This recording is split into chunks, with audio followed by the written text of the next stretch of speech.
हाँ एक class cognizable offence हो गया, सेक्शन नंबर 154 सीआरपीसी कह रहे हैं कॉग्निजेबल ऑफेंस में एफआईआर दर्ज करो और पुलिस अधिकारी बिना वारंट के गिरफ्तार करने के लिए गिरफ्तार करके मजिस्ट्रेट साहब के साथ। और कौन सा ऑफेंस है? Non bailable. पुलिस अधिकारी इसमें बेल नहीं दे सकता है, मजिस्ट्रेट साहब के सामने प्रोड्यूस किया जाएगा।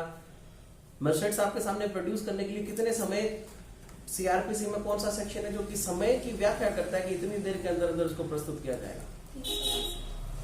सेक्शन नंबर, हाँ, सीआरपीसी में वो कौन सा सेक्शन है जो कहता है कि किसी आदमी की गिरफ्तारी के बाद 57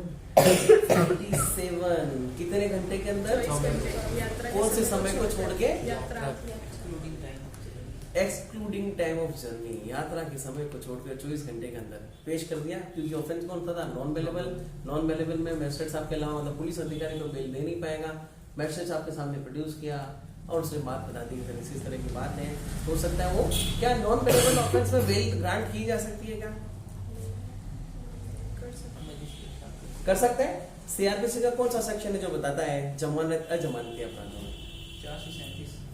436 जमानती अपराधों में जमानत और 437 और 438 एंटीसिपेटरी बेल में क्या होता है? अग्रिम जमानतों के अंतरिम आदेश या अंतरिम जमानत के अग्रिम आदेश?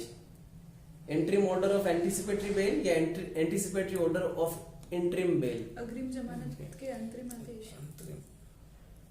Interim order of anticipatory bail. Bail का नाम ही एंटीसिपेटरी है ना, तो हो गया। इंग्लिश में तो हो जाएगा, हिंदी में तो करो ना उसको, उसमें बाइलिंगुअल दे रखा है ना, उसमें डिग्लोट दे रखा है ना। नहीं सर, पेपर में नहीं दे रखा। अग्रिम जमानत के हाँ, अग्रिम जमानत के अंतरिम आदेश 438 पे वापस आ रहे हैं। जमानत नहीं दे सकता, मिस्टर साहब के सामने पेश किया है, जमानत के ऑफेंस से बात सुन ली, हो सकता है जमानत दे, हो सकता है नहीं भी दे। नहीं दे रहे तो फिर कहाँ डालेंगे? कस्टडी। कौन सी कस्टडी? पुलिस अधिकारी उसको पकड़ कर लेकर आए हैं मजिस्ट्रेट साहब के सामने और वो कह रहे हैं कि साहब हमें इन्वेस्टिगेशन के लिए अभी और भी जरूरी है, तो क्या दिया जा सकता है? पीसी। सीआरपीसी का वो कौन सा सेक्शन है जो ये डिफाइन कर रहा है कि साहब पीसी मैक्सिमम इतने दिन की दी जा सकती है और इतनी इतनी देर के लिए दी जा सकती है? 167 सेक्शन नंबर 167। कुल मिलाकर पीसी कितने दिन की हो सकती है? 15। और कुल मिलाकर जेसी कौन कौन से ऑफेंस में कितने कितने दिन की हो सकती है? 60 दिन दे सकते हैं सर, अगर यदि सजा 10 साल से कम नहीं है ऐसा कुछ। सर जैसी पूछ रहे हैं 60 टोटल पूछ रहे हैं। मैं टोटल पूछ रहा हूँ कौन कौन से ऑफेंस में उसको 60 टोटल कितनी कस्टडी में रख सकता है? या तो 60 डे या 90 डे। इस 60 या 90 डे में ये 15 दिन भी शामिल है पुलिस कस्टडी में, ये 15 दिन भी शामिल है। तो कौन से ऑफेंस में सेक्शन नंबर 167 में मैक्सिमम 90 डे तक उसको अपन उसको कस्टडी में रख सकते हैं? आजीवन का और सजा 10 साल से ज्यादा है और वो 10 साल से कम है। हाँ, life time imprisonment, death sentence और मोर देन 10 ईयर की सजा में 90 डेज और इससे कम वाले में 60 डेज तक। और यदि 60 डेज और 90 डेज तक ऑफेंस किए जाने के बाद में भी कस्टडी में रख दिया और पुलिस अधिकारी अभी तक क्या नहीं लेकर आए? पुलिस रिपोर्ट नहीं लेकर आए, तो ऐसी स्थिति में एक्यूज के पास में कौन सा राइट क्रिएट हो जाएगा? बेल का। कौन सी बेल? Default bell. और यही बात एनडीपीएस एक्ट की यदि मैं बात करूं, एनडीपीएस इसमें है क्या? एपीओ वाले में वहां लिखा हुआ है कि ये जो 60 दिन और ये जो 90 दिन की अवधि है उसको बढ़ाकर 180 दिन तक किया जा सकता है। यदि एनडीपीएस में एक्ट में यदि किसी आदमी को अरेस्ट किया है तो ये जो टाइम पीरियड है बढ़ाकर 180 दिन तक बढ़ाया जा सकता है। इसलिए इस तरह के कार्यकलापों में बिल्कुल भी लगे कोई शक भी हो तो भले बूंदी लागती, समाज के आगे बूंदी लगती, लोग मेरे सामने मेरे बारे में क्या सोचेंगे, सब कहानियों को दरकिनार करते हुए हमें उस आदमी से नाता तोड़ लेना। क्योंकि यदि उसने आपके मोटरसाइकिल में कोई सामान रख कर ट्रेवल करना शुरू कर दिया तो मोटरसाइकिल का ओनर कौन? उस मोटरसाइकिल में पड़ी हुई वस्तु किसके पोजीशन में? ओनर के। और एनडीपीएस एक्ट कह रहा है कि जिस आदमी के पोजीशन में ऐसी चीज मिली गई उस आदमी को लेकर जाएंगे। ऑनरशिप होना जरूरी नहीं है। और पोजीशन और ओनरशिप को आप लोग अच्छी तरह से जानते हो। Theft is an offence against the theft. चोरी एक अपराध है विरुद्ध किसके? पोजीशन के विरुद्ध, ना कि स्वामित्व के विरुद्ध। तो आपको पता है कितना बड़ा अंतर है स्वामित्व और ओनरशिप में, नहीं सॉरी ओनरशिप और पोजीशन में। वापस आ रहे हैं, 180 दिन क्या था, हाँ उसमें क्या किया था, एक सेक्शन नंबर 167 में 90 दिन और 60 दिन था। हम बात कर रहे थे इसमें किसी आदमी को कस्टडी में कितना रखा जा सकता है, मैक्सिमम टू मैक्सिमम इतना। यदि पुलिस अधिकारी ने इन दिनों के अंदर पुलिस रिपोर्ट पेश नहीं की है तब फिर उसको डिफॉल्ट बेल का अधिकार हो जाएगा, अदरवाइज उसे ऐसे भी बेल पर छोड़ सकता है। डीएम भी दे सकते हैं। क्या चीज, डीएम भी दे सकते हैं। क्या क्या जेएम, डीएम एग्जीक्यूटिव एग्जीक्यूटिव, क्या एग्जीक्यूटिव मजिस्ट्रेट कस्टडी ग्रांट कर सकता है, 7 दिन कर सकता है, 7 दिन तक की पुलिस कस्टडी ग्रांट कर सकता है। चले आगे वापस, सेक्शन नंबर 29 के बाद में 30, 30 से 31, 31 से 32 में बता दिया कॉग्निजेबल और नॉन बेलेबल ऑफेंस है, और सोल टेस्टिमनी के आधार पर भी उसको कन्विक्ट किया जा सकेगा। 31, 32, 33 क्या था, प्रोटेक्शन ऑफिसर द्वारा अगर यदि उसकी ड्यूटीज को फॉलो नहीं किया गया है तो फिर सजा 1 साल भी सजा सेम हो की हुई। तो 30, 31, 32, 33, क्या 34 भी पढ़ा था अपने? क्या था, स्टेट गवर्नमेंट से परमिशन लेनी पड़ेगी। यदि कोई प्रोसिक्यूशन उसके अगेंस्ट में है तो फिर Previous कौन सा सेक्शन सीआरपीसी का, 299 डेफिनेशंस की बात करें। शायद 296 या 297, 297 जिसमें प्रोसिक्यूशन किसी भी गवर्नमेंट ऑफिसर के अगेंस्ट में किया जाना है तो फिर सैंक्शन लेनी पड़ेगी स्टेट गवर्नमेंट की, साहब इसको प्रोसिक्यूट किया जाना है। 34 तक खत्म हो गया, वापस आ रहे हैं 34 से 33, 32, 31, 30 और 29 में अपीलें थी। अपीलों से जस्ट पहले वाला एक प्रोविजन था जिसने बताया, सेक्शन नंबर 28 कहता है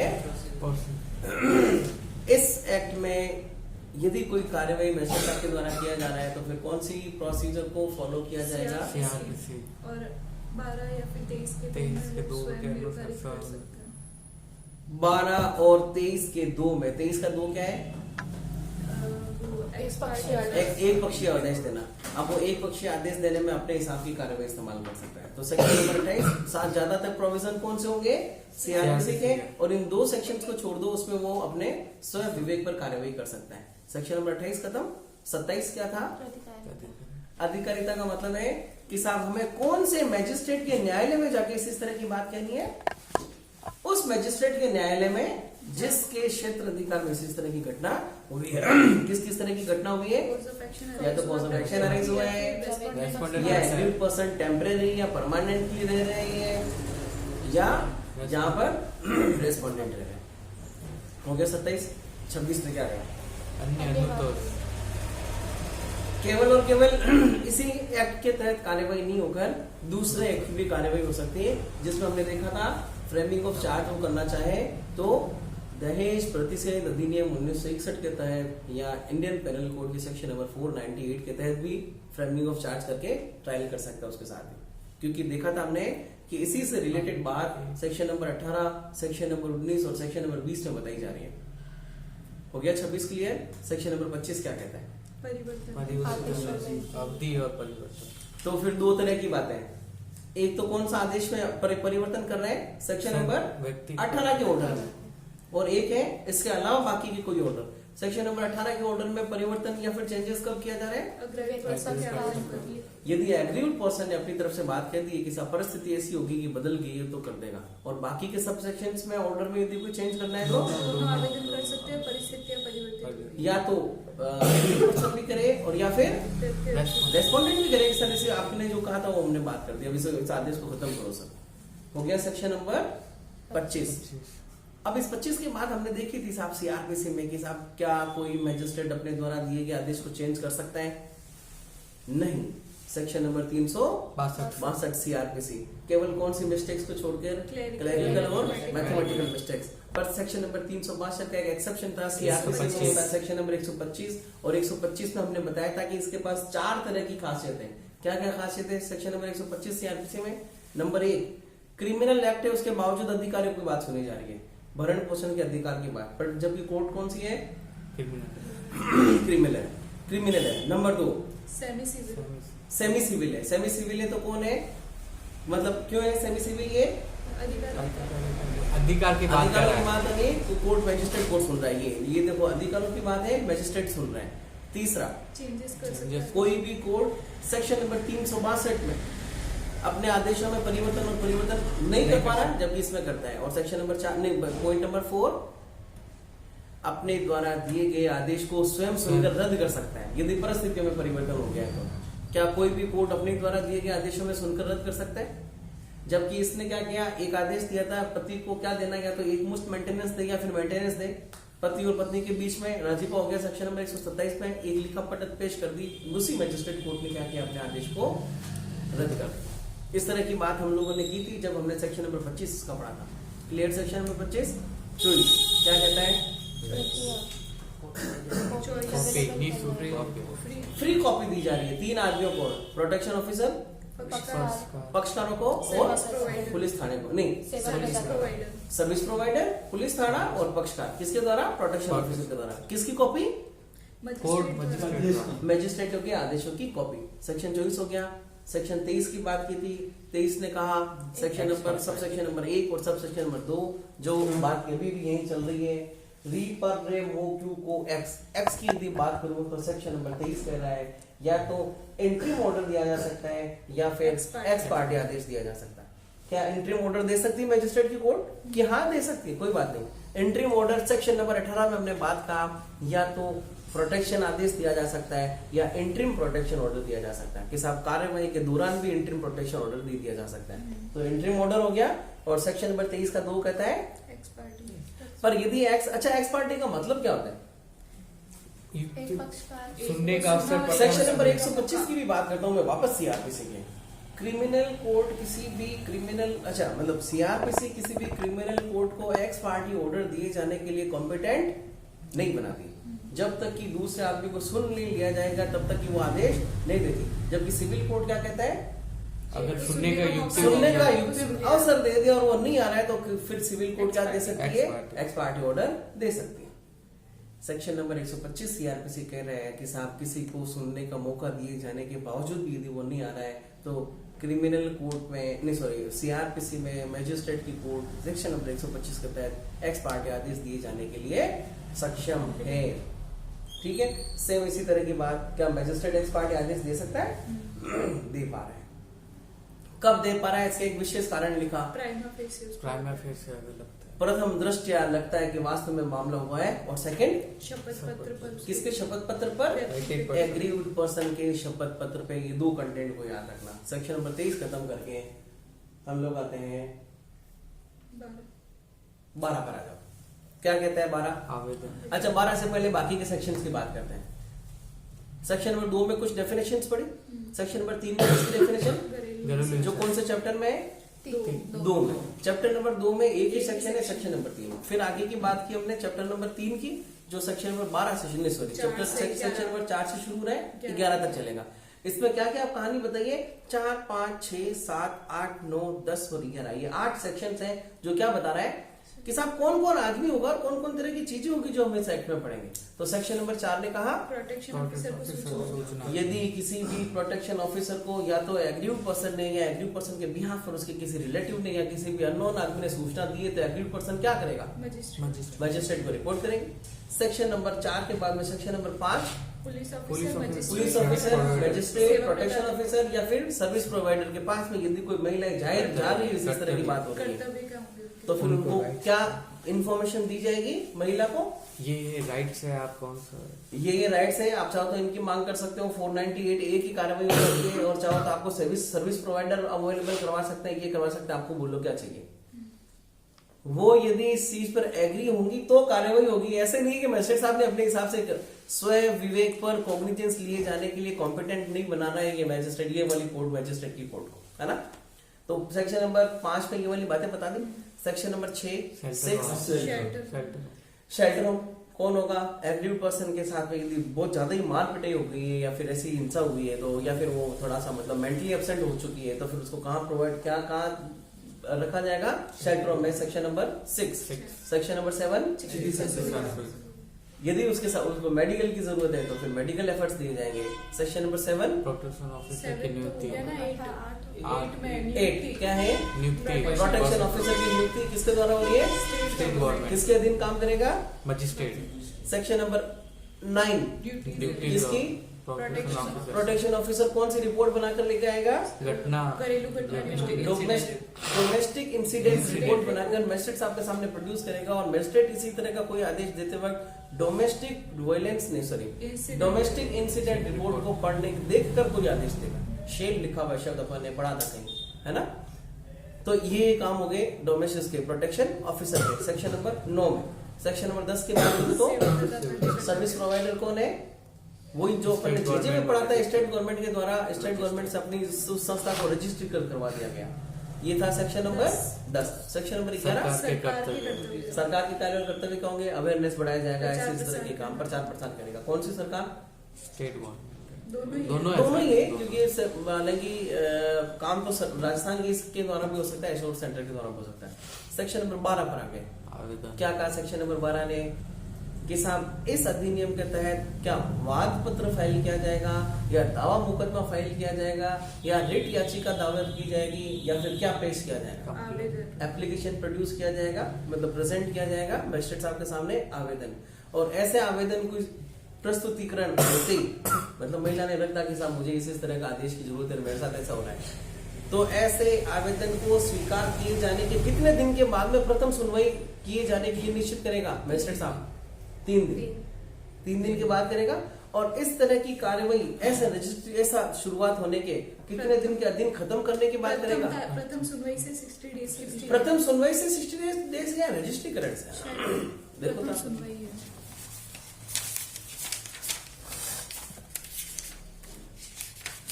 और ऋतिक क्यों नहीं आया? तो ये प्रथम सुनवाई की तारीख कौन सी है? जो उसने पहले जो पहले 3 दिन के बाद अंदर अच्छा नहीं मैंने 3 दिन सेक्शन नंबर 12 हो गया। सेक्शन नंबर 12 में यदि कोई एप्लीकेशन प्रोड्यूस होता है, नहीं प्रेजेंट होता है मजिस्ट्रेट साहब के सामने, तो मजिस्ट्रेट साहब क्या केवल अपने आप से कोई ऑर्डर पारित कर देगा या सामने वाले पक्षकार जिसको हम रेस्पोंडेंट के नाम से जान रहे हैं उसको इन्फॉर्मेशन दी जाएगी कि सब इसी तरह की बात हुई है? 13 में जाहिर सी बात है, इन्फॉर्मेशन देगी, उसको हम कह रहे हैं सूचना देना। सूचना तो सूचना दिए जाने की क्या बात है?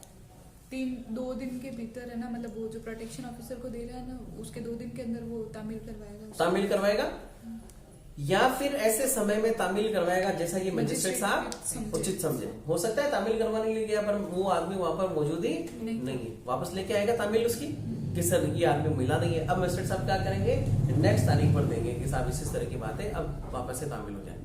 यदि तामील हो गई और तामील किए जाने के बाद में इसने प्रोटेक्शन ऑफिसर ने या फिर तामील किए जाने की कोई भी रिपोर्ट वापस मजिस्ट्रेट साहब के सामने पहुंची कि साहब समन या फिर नोटिस तामील होकर आ गया। तामील होने का मतलब ये है कोर्ट के द्वारा इशू की गई इंफॉर्मेशन किसको डिलीवर हो चुकी है? प्रत्यर्थी को हो चुकी है और उसके साइन सिग्नेचर के साथ में वापस आ चुके हैं, तो कोर्ट ये मान लेगा कि मैसेज पहुंच चुका है। अब यदि वो आ जाता है तो ठीक है, और यदि नहीं आता है तो सेक्शन नंबर 23 के रूल में एक्स पार्टी ऑर्डर भी दे सकता है, इमीडिएट भी दे सकता है। यदि घटना इतनी ज्यादा गंभीर है तो प्राइमा फेसिया और उसके एफिडेविट पर लगता है कि साहब देना है, तो बिना नोटिस भेजे हुए भी क्या दे सकता है? एक्स पार्टी ऑर्डर दे सकता है। और उसके बाद में क्या दे देगा? आदमी को सूचना दे देगा। अच्छा, सेक्शन नंबर 39, अच्छा ऑर्डर नंबर 39 में नहीं sorry x party order 26 anticipate नहीं सॉरी ऑर्डर नंबर 39 सीपीसी क्या कहता है? टेम्पररी इंजेक्शन कहता है। क्या टेम्पररी इंजेक्शन एक्स पार्टी पारित किया जा सकता है?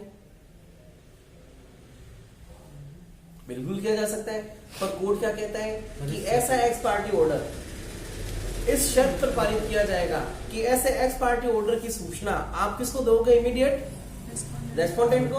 और ऐसे रेस्पोंडेंट को 30 दिन के अंदर अंदर आने के लिए और इस बात को पुख्ता किए जाने के लिए मौका दिया जाएगा कि क्यों नहीं ये एक्स पार्टी ऑर्डर को कंटिन्यू कर दिया जाए।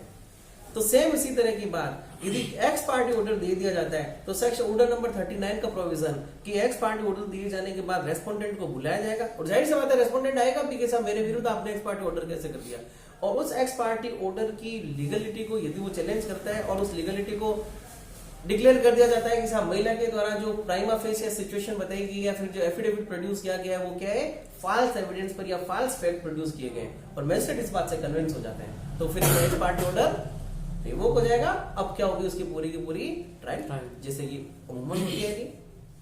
सेक्शन नंबर 12 हो गया, सेक्शन नंबर 13 हो गया। क्लियर? सूचना हो गई। सेक्शन नंबर 14, सेक्शन नंबर 14 और सेक्शन नंबर 15 क्या बात कहती है?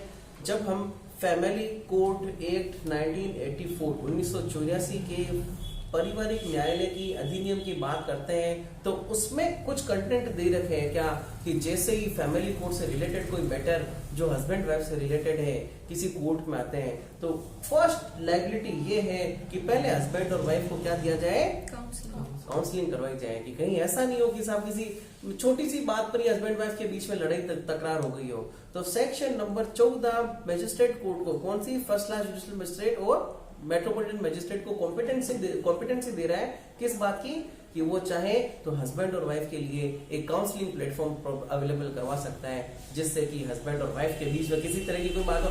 और जरूरी नहीं है हस्बैंड और वाइफ, क्या लिखा?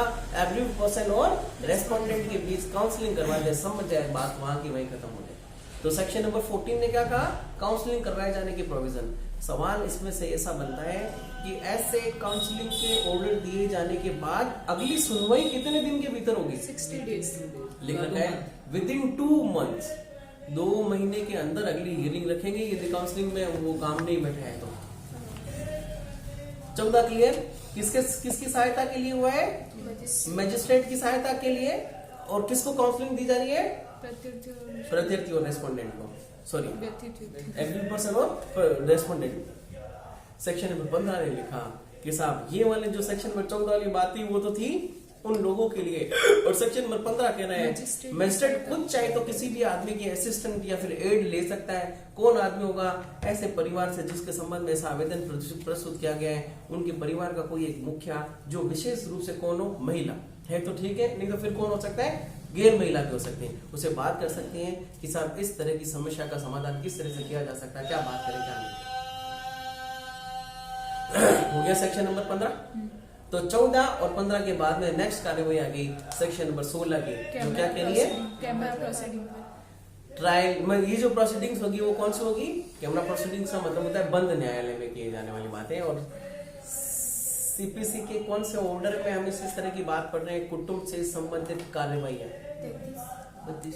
32A सनी सेनी फनी अनी आया यार। 27A 28, 29, 30, 31, 32, 32A और 33 यहाँ तक की कार्यवाही सनी सेनी फनी और अन्नी के नाम से बात अकनी सॉरी कैसे कुटुंब आ गया 32A। तो सेक्शन नंबर 16 कह रहे हैं बंद कमरे में कार्यवाही होगी। सेक्शन नंबर 17 सेक्शन नंबर 17 में इस सवाल का जवाब बता रहा है कि साहब ये जो अधिनियम है वो अधिनियम महिलाओं को एम्पावरिंग किए जाने के लिए है या जवाब है इसका कि महिलाओं को प्रोटेक्शन दिए जाने के लिए एम्पावरिंग। ये किसी नए तरह के अधिकार को क्रिएट नहीं कर रहा है, ये उन्हीं तरह के अधिकार जो कि क्रिएट या सृजित किए गए हैं उनको प्रोटेक्ट किए जाने की बात कर रहा है। और सेक्शन नंबर 17 कह रहा है कि साहब किसी भी हाल में किसी भी एग्रीड पर्सन को साथ में साझा गृहस्थी में निवास करने का अधिकार होगा। सेक्शन नंबर 17 री से चले हम अब आगे पर का मतलब प्रोटेक्शन ऑर्डर। जाहिर से बात है प्रोटेक्शन ऑर्डर में क्या क्या तरह की बातें की जा सकती है? किसी भी तरह की वार्तालाप, किसी भी तरह का संपर्क, किसी भी तरह की बातचीत किए जाने के लिए एग्रीड पर्सन से रेस्पोंडेंट को मना किया जा सकता है। यदि वो बच्ची है स्कूल जाती है तो वहां जाने से मना कर सकता है। वो सारी कहानी जो अपन लोगों ने कल पढ़ी। सेक्शन नंबर 18 ही वो आदेश है जिसके फर्दरेंस हमने सेक्शन नंबर 31 और 32 पढ़ा है। सेक्शन नंबर 32 कह रहा है 18 के ऑर्डर दिया गया की सिचुएशन में इन्फ्रिंजमेंट करता है तो ऑफेंस कौन सा होगा? नॉन वेलेबल। और ऐसे कॉग्निजेबल और नॉन वेलेबल में यदि कन्विक्शन हो जाता है तो सजा सेक्शन नंबर 31 में 1 साल और 20,000 रुपए तक का जुर्माना। 18 हुआ। 19 में हमने देखा था रेजिडेंसी, जिसमें हमने एक बात कही थी कि साहब साझा गृहस्थी में निवास करने का अधिकार, ये जो रेजिडेंसी है मतलब राइट टू रेजिडेंसी मतलब रेजिडेंसी ऑर्डर है, साथ में रहने का आदेश करना। उसमें यदि महिला मांग करती है कि साहब मेरे को इस मकान में नहीं रहना, मेरे लिए कोई दूसरे किराए के मकान की व्यवस्था कराओ, तो कोर्ट ऑर्डर कर सकता है रेस्पोंडेंट को कि साहब इस महिला को अलग जगह पे रहने की बात करो और उसका किराया खर्चा वगैरह भी तुम दो। ऐसा भी कह सकता है कि ये महिला इसी घर में रहेगी और ये एक कमरा है, चाहे एक मकान में नीचे 2 कमरे हो तो एक कमरे में महिला को रख सकता है, बाकी कमरे में वो ऊपर एक कमरा है, नीचे एक कमरा है, तो ऊपर वाले कमरे में शिफ्ट किया जा सकता है। और कोर्ट के द्वारा ये आदेश दिया जा सकता है कि कोई भी आदमी इस कमरे के अंदर प्रवेश नहीं करेगा।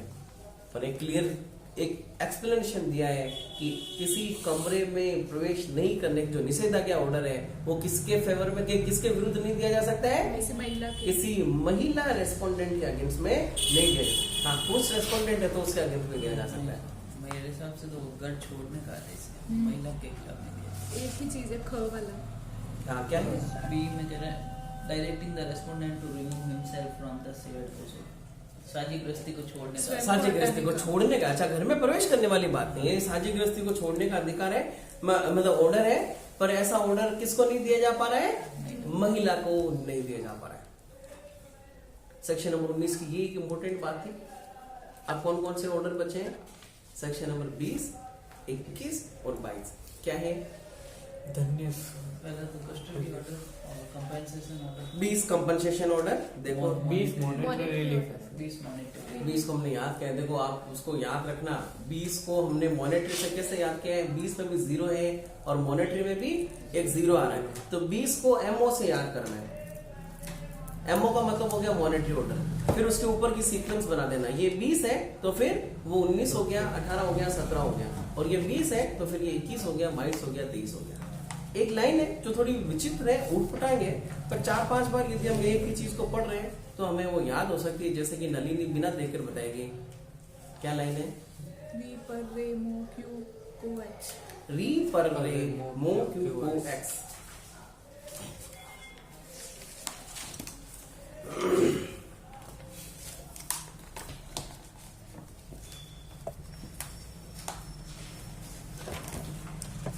Section number 20 monetary relief. धारा 12 की उपधारा 1 के अधीन किसी आवेदन का निपटारा करते समय मजिस्ट्रेट घरेलू हिंसा के परिणाम स्वरूप व्यथित व्यक्ति और व्यक्ति की किसी संतान के द्वारा उपगत व्यय और सहन की गई हानियों की पूर्ति के लिए धन्य अनुतोष का संदाय करने के लिए प्रत्यर्थी को निर्देश दे सकता है। किस किस की हानियों को सहन करने के लिए प्रत्यर्थी को ऑर्डर दिया गया है? एग्रीड पर्सन या एग्रीड पर्सन के किसी बच्चे को। और ऐसे अनुतोष में निम्नलिखित सम्मिलित हो सकेंगे। कौन कौन से? नंबर 1, उपार्जनों की हानि, द लॉस ऑफ अर्निंग्स। क्या है द लॉस ऑफ अर्निंग का मतलब?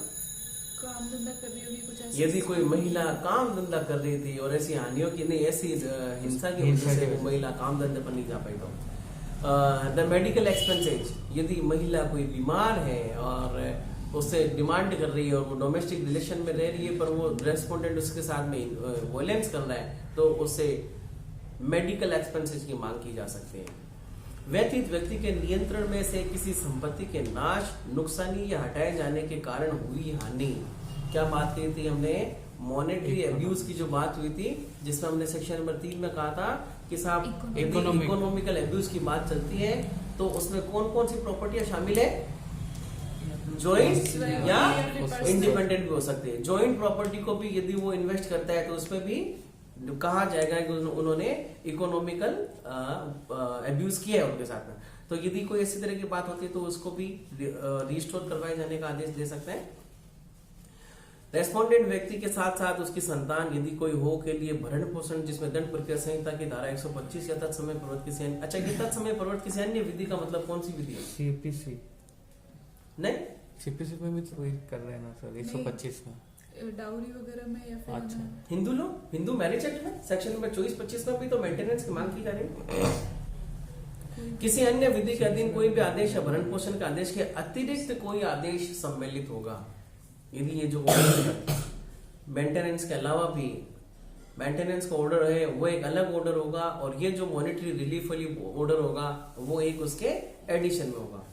इस धारा के अधीन अनुदत्त धन्य अनुतोष पर्याप्त, उचित और युक्तियुक्त होगा तथा उस जीवन स्तर से जिससे कि व्यथित व्यक्ति अभ्यस्त है, संगत होगा। ये बात लिख के उसने क्या कहा है? ये बात लिख के उसने यही बात कर दी जैसे कि सेक्शन नंबर 125 सीआरपीसी में पहले ये निर्धारित कर दिया गया था कि इसका मेंटेनेंस इतने रुपए तक का दिया जाएगा, पर फिर बाद में वो रुपए की बात वहां से हटा दी गई और लिख दिया कितने रुपए तक का दिया जा सकेगा। यदि ऋतिक रोशन की वाइफ ऋतिक रोशन से मेंटेनेंस की मांग करती तो कितने रुपए मांगेगी, जो कि उसके लिए पर्याप्त, उचित और युक्तियुक्त होगा। वो वैसी लाइफस्टाइल मेंटेन करेगी जैसे उसके साथ रहती तो जैसा वो अभ्यस्त रही हो, है ना। यदि सलमान खान का भाई है ना, जो जिसकी वाइफ मल्लिका अरोड़ा है, सोहेल खान, मल्लिका अरोड़ा ही तो नाम है ना, अरबाज खान सर, सबसे अरबाज खान की मल्लिका अरोड़ा। अच्छा मैंने मल्लिका बोला ना, वो है मल्लिका शेरावत और ये डिमांड करती है मेंटेनेंस की, तो फिर कितने की करेगी, इतने की करेगी जितने की उसकी लाइफ के लिए युक्त है। हो सकता है वो 5 लाख रुपए महीने की भी डिमांड कर ले। पर इसी तरह की मांग यदि एक सब्जी चलाने वाले ठेले व्यक्ति है जो कि सब्जी चलाता है, अपना निर्वहन करना है, उसकी वाइफ से मेंटेनेंस गुजारे जाने की बात कर रही है और पिछले 7 साल से वो ऐसे ही घर में रह रहे हैं, एक छोटा सा घर है, जरूरत के सामान पहुंच जाते हैं, राशन पहुंच जाते हैं, तो फिर मेंटेनेंस की मांग क्या वो 5 लाख रुपए पर मंथ करेगी? कितनी कर सकती है? 5 लाख इतनी की रहने के लिए वो अभ्यस्त है, उसके लिए पर्याप्त होनी चाहिए जिंदगी। इसने ये बात लिखी है साहब। मैजिस्ट्रेट को जैसा मामले की प्रकृति और परिस्थिति अपेक्षा करे भरण पोषण के एक समुचित एक मुश्त संदाय या मासिक संदाय का आदेश देने की भी शक्ति होगी। मैजिस्ट्रेट आवेदन के पक्षकारों को और पुलिस थाने के महासाधक को जिसकी स्थानीय सीमाओं की अधिकारिता में प्रत्यर्थ निवास करता है, उपधारा 1 के दिन दिए गए धनी अनुतोष के आदेश की एक प्रति भेजेगा। पुलिस क्या करेगा फिर? पुलिस हो सकता है कि ऐसे रेस्पॉन्ड ऐसे एग्रीड पर्सन के द्वारा दिए गए आवेदन पर पुलिस उसे दिलवाने की बात कहते हैं। प्रत्यर्थ उपधारा 1 के अधीन आदेश में विनिर्दिष्ट अवधि के भीतर व्यतीत व्यक्ति को अनुदर धनी अनुतोष का संदाय करेगा। उपधारा 1 के अधीन आदेश के निबंधनों में संदाय करने के लिए प्रत्यर्थी की ओर से असफलता पर मजिस्ट्रेट प्रत्यर्थी के नियोजक या ऋणी को व्यतीत व्यक्ति या प्रत्यक्ष संदाय करने या मजदूरी या वेतन का एक भाग न्यायालय में जमा करने या शोध कर ऋण या प्रत्यर्थी के खाते से शोध या उद्भूत ऋण को जो कि प्रत्यर्थी के द्वारा। अच्छा मुझे सीधा सा बता दो, ये कौन से ऑर्डर की बात कर रहा है? Garnishee order. सीपीसी का कौन सा सेक्शन, कौन सा order? Order number 21, order number 21, roll number 46A। हाँ, जिस पर लिख देना ऋणी के ऋणी को। क्या बोला बेटा? निर्णित ऋणी के ऋणी को। सॉरी ना, निर्णित ऋणी के ऋणी को।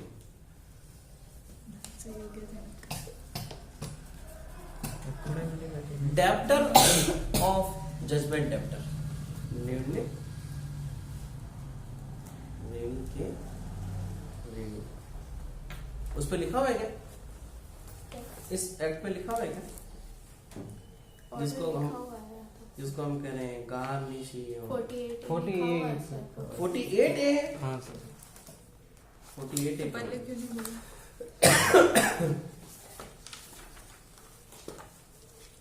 Section number 21।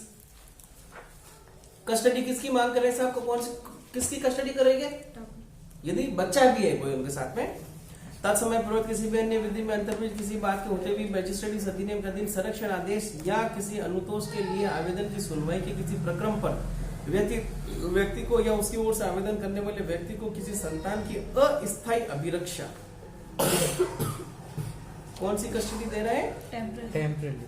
और यदि आवश्यक हो तो प्रत्यर्थी के द्वारा ऐसी संतान या संतानों से भेंट के इंतजाम की निर्दिष्ट भी कर सकता है। इसको याद रखना है ना। क्या लिखा हुआ सर? भेंट का मतलब है? अच्छा भेंट। हाँ, आपने क्या लिखा? देखने। नहीं मैंने बोला भेंट। अच्छा भेंट का मतलब क्या होता है पता है? विजिट, मिलना। भेंट होता है ना, भेंट थोड़ी पता। विजिट। तो देखो कस्टडी कौन सी दे रहे हैं साहब? टेम्परेरी या परमानेंट? कस्टडी कौन सी है? टेम्परेरी है। परमानेंट कस्टडी के लिए कहाँ बात की जाएगी?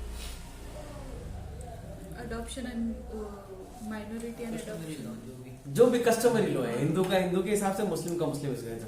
और यदि आवश्यक हो तो प्रत्यर्थी को संतान या संतानों से मुलाकात किए जाने का इंतजाम को भी विनिर्दिष्ट कर सकेगा। यदि प्रत्यर्थी के सर एक ही बेटा है साहब, आप उसको दे तो पर 15-20 दिन से या 10 दिन से मेरे मिलने का आदेश। यदि मजिस्ट्रेट की यह राय है कि प्रत्यर्थी की कोई भेंट संतान या संतानों के हितों के लिए हानिकारक हो सकती है तो मजिस्ट्रेट ऐसी भेंट करने के लिए अनुज्ञात करने से इनकार करेगा। सवाल ये, जैसा सेक्शन नंबर 21 में दिए जाने वाले अभिरक्षा आदेश के तहत मजिस्ट्रेट के द्वारा प्रत्यर्थी को बच्चों से मुलाकात किए जाने का ऑर्डर नहीं देने के कारण क्या क्या हो सकते हैं? यदि संतान या संतानों के इंटरेस्ट के लिए हानिकारक है। the magistrate refuse if the respondent may be harmful to the interest of the child. Harmful to the interest of the child. हो गया। सेक्शन नंबर 22 अंतिम ऑर्डर, जिसको हमने कहा कंपनसेटरी ऑर्डर। अन्य अनुतोषों के अतिरिक्त जो इस अधिनियम के अधीन अनुदत्त की जाए, मजिस्ट्रेट व्यतीत व्यक्ति के द्वारा किए गए आवेदन पर प्रत्यर्थी को क्षतियां के लिए, जिसके अंतर्गत उस प्रत्यर्थी के द्वारा की गई घरेलू हिंसा के कार्यों के द्वारा मानसिक यातना और भावनात्मक कष्ट सम्मिलित प्रतिकर और नुकसानी का संदाय करने के लिए प्रत्यर्थी को निर्देश देने के लिए आवेदन पारित कर सकता है। देखो, ये तो एक कंपनसेटरी ऑर्डर, और सेक्शन नंबर 20 में जो ऑर्डर था वो मॉनेटरी ऑर्डर था। कंपनसेटरी का मतलब है उसके साथ में मार्केटिंग हुई है, उसको कुछ नुकसान हुआ है, उसके एवज में उसको कंपनसेट किया जाना। जैसे कि मैं किसी भी आदमी के खिलाफ सिविल दावा पेश करता हूं तो अंत में लिखता हूं कि सर इस आदमी ने मेरे साथ इस तरह की हरकत की जिससे मेरे को मानसिक और शारीरिक और आर्थिक क्षति हुई है, उसको भी कंपनसेट किए जाने का ऑर्डर करो। तो ये तो कौन सा है? एक ऐसी स्थिति में जिसमें कि मेरी वजह से किसी को नुकसान हुआ तो वो कंपनसेटरी ऑर्डर करवाया जा रहा है। मॉनेटरी ऑर्डर किसको करें? मॉनेटरी ऑर्डर का मतलब है कि पति पत्नी साथ में रह रहे हैं पर पति पत्नी की मेंटेनेंस नहीं कर रहे हैं, पत्नी बीमार है पर उसको इलाज नहीं करवा रहा है, पत्नी को पैसों की जरूरत है मगर उसको पैसा दे नहीं रहा है, तो ऐसी स्थिति में उसको असिस्ट किए जाने की बात है मॉनेटरी ऑर्डर। और कंपनसेटरी ऑर्डर है यदि किसी को मानसिक रूप से प्रताड़ित किया जा रहा है तो ऐसी स्थिति में उससे कंपनसेट करवाया जाना। इस तरह से काम करते हुए हम डोमेस्टिक वायलेंस से महिलाओं का संरक्षण अधिनियम को आज, ये तो रूल्स खत्म हो गया। खत्म।